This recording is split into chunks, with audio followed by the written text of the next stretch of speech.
Cześć, witam, Tom Knife Making, witam Was w mojej pracowni. Dzisiaj nietypowe wyzwanie, pokażę Wam jak zrobić koralik i rzemień do noża. Do wykonania rzemienia potrzebny jest przede wszystkim surowiec, czyli skóra. Mam tu skórę garbowaną roślinną. Dużo mam takich ścinków, bo robię pochewki do noży, także zawsze mi coś tam zostaje. Także to jest materiał idealny do zrobienia rzemienia. Przyda się jeszcze ostry nożyk, prosty do cięcia tapet i tak dalej. No, jakiś liniał by się przydał, prosty. W moim przypadku to płaskownik ze stali nierdzewnej. I blacha. Najlepsza S90V albo S125V z otworami. Oczywiście żartuję, jeżeli chodzi o gatunek stali. Natomiast do zrobienia koralików potrzebne są następujące rzeczy. W moim przypadku rurki, tutaj średnica 8 mm, mosiężne, papier ścierny się przyda i G10 w różnych kolorach na tak zwane przekładki pomiędzy elementami królika. Klej szybko wiążący. No i oprócz tych elementów jeszcze będzie przydatne drewno. W moim przypadku mam tutaj trochę tych ścinków, także myślę, że coś tutaj wybiorę i jakiś ładny koralik stworzę. Dobrze, zaczniemy od rzemienia. Na początek wytniemy sobie pasek. W moim przypadku ta skóra ma około 4 mm, czyli idealem byłoby odciąć 4 mm z szerokości. Dlatego, tak jak mówiłem, przyda się taki przyrząd, listwa taka. No. Układamy. Jak to nie będzie idealne 4, to nic się nie będzie to problemem, tak? Jak widzicie, przygotowałem już dwa paski skóry, z których powstaną nasze rzemienie.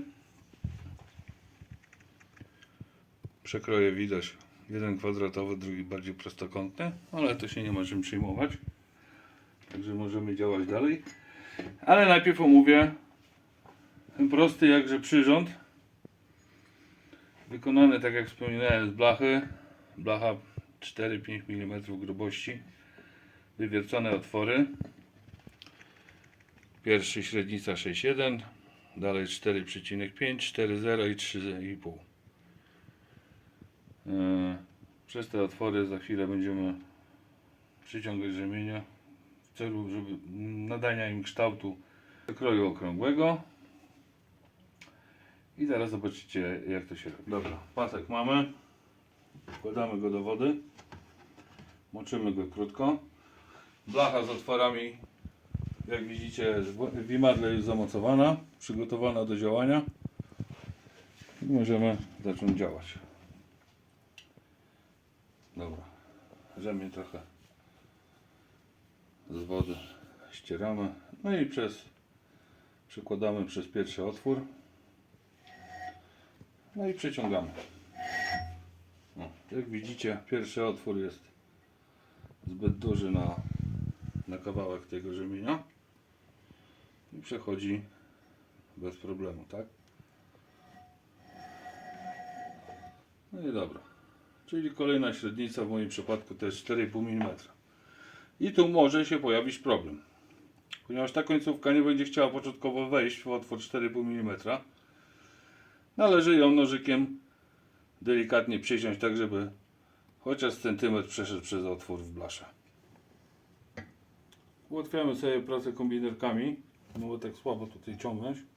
Poza tym dosyć rzemień stawia tu opór przy przyciąganiu, dlatego łatwiej sobie ułatwić robotę kombinerkami trzymając.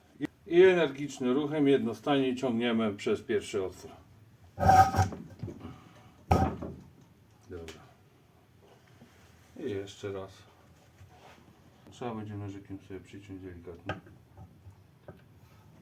No myślę, że pójdzie. I kolejny otwór był 4,5 w moim przypadku. Gdyby nie chciało przejść, ale przechodzi, to można sobie tam dociąć tym nożykiem, tak jak pokazywałem wcześniej. A, i jeszcze jedna ważna rzecz, żeby rzemień przyciągać w jedną stronę. Bo jak będziecie ciągnąć w obydwie strony, to mogą wam się takie głębokie zadziory robić i słabo to później wygląda. No skóra ma to do siebie. Jak widzicie, rzemień już ma przekrój okrągły. Obciąłem sobie odcinek, który będę potrzebował. Kolejną czynnością jest wygładzenie powierzchni. Ponieważ jak widzicie, on jest chropowaty, do tego celu użyję papieru ściernego, wodnego. W gradacjach od 400 do 600 powinno być wystarczająco. Mniej więcej tak to macie robić. No.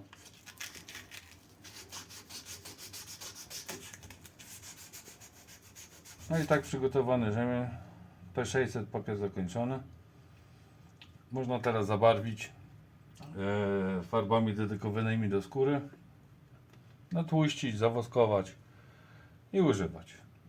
Być może, że po farbowaniu on się znowu nastroszy, dlatego go znowu trzeba papierem 600 czy tam 800 znowu wygładzić i jeszcze raz pomalować, powinno być dobrze. A finish wykonać z użyciem drewnianego kołka albo jakiegoś kamienia syntetycznego, naturalnego, wypolerowanego i będzie ładny efekt. Teraz przejdziemy do zrobienia koralików. Elementy składowe widzicie, to jest papier ścierny, to nie?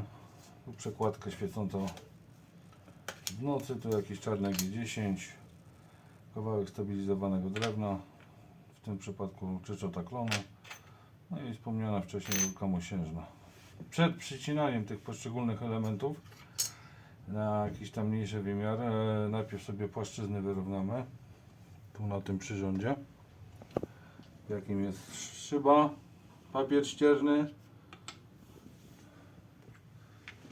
i robi to się mniej więcej tak.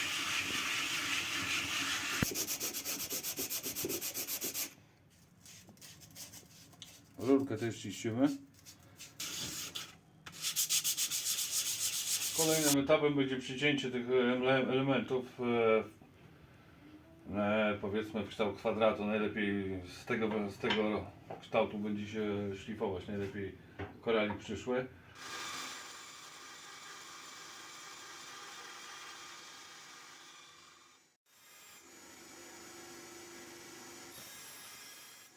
Kolejny etap będzie złożenie wszystkiego że tak powiem razem.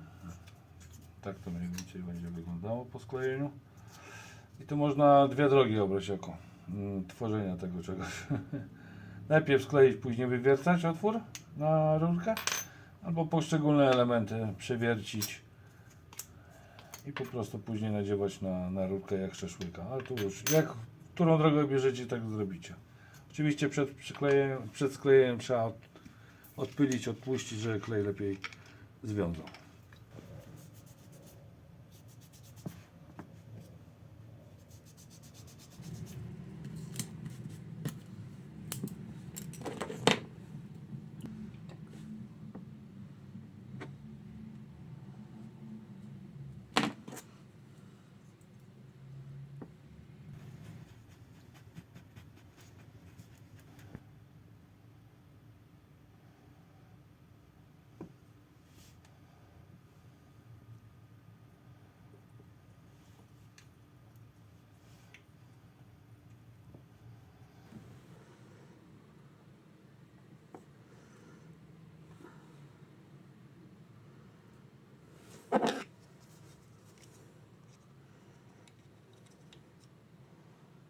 Jak widzicie, elementy sklejone. Teraz czas na wywiercenie otworu, w który wkleimy rurkę mosiężną.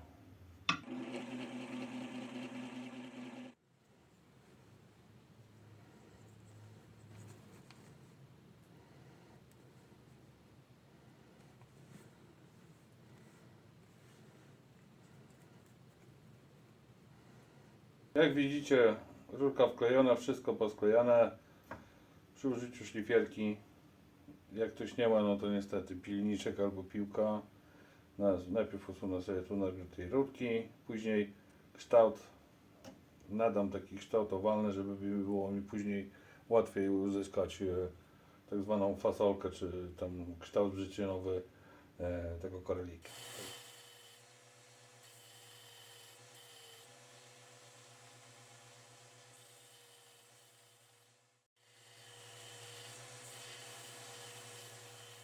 Widzicie, kształt taki walca już uzyskałem.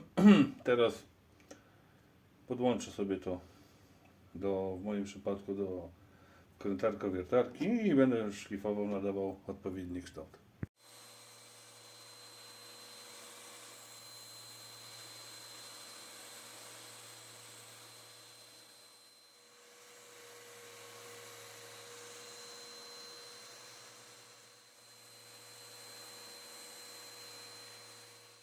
Widzicie, kształt już prawie jest.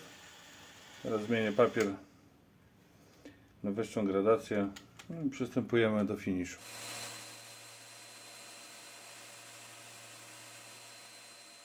Koralik na szlifierce tamtej zrobione jest do poziomu P400.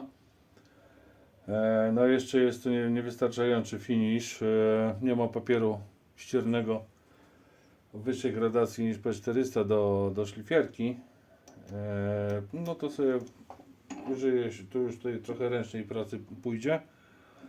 Z użyciem papierów wodnych i na mokro dojedziemy tą powierzchnię. Poza tym na wiertarce mniejsze obroty niż w szlifierce i dzięki temu już nie będziemy tu nic przepalać, żadnego G10 ani nic takiego.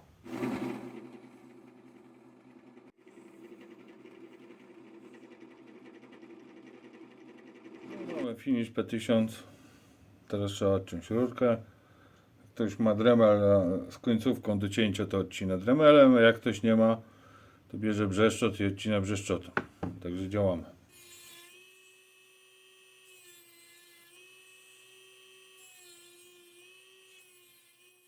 No i dobra, nadmiar rurki odcięty, no teraz trzeba by zadbać o tą krawędź. No jak to zrobić, bo teraz nie ma jak złapać. No mam tutaj taką rurkę szóstkę, jak widzicie jest luz. Trzeba zniwelować tę różnicę w średnicach. Do tego znakomicie się nadaje taśma izolacyjna.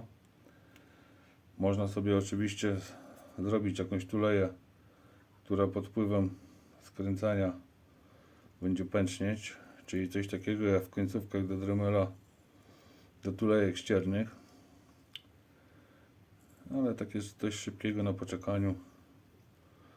Można sobie łatwo skonstruować. Jak widzicie, rurka, taśma izolacyjna, nawijamy. No, rurka nawinięta i teraz na wcisk. Nie z tej strony, oczywiście z tej. Wkręcamy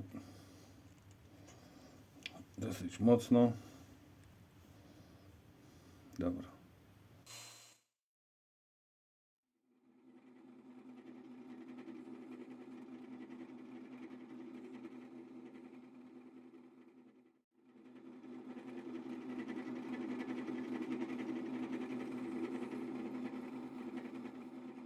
Koralik teraz jeszcze trzeba spolerować. Ja używam pasty do lamp samochodowych K2. Znakomicie spełnia swoją rolę. Do tego tarcza powełniona albo sizalowa.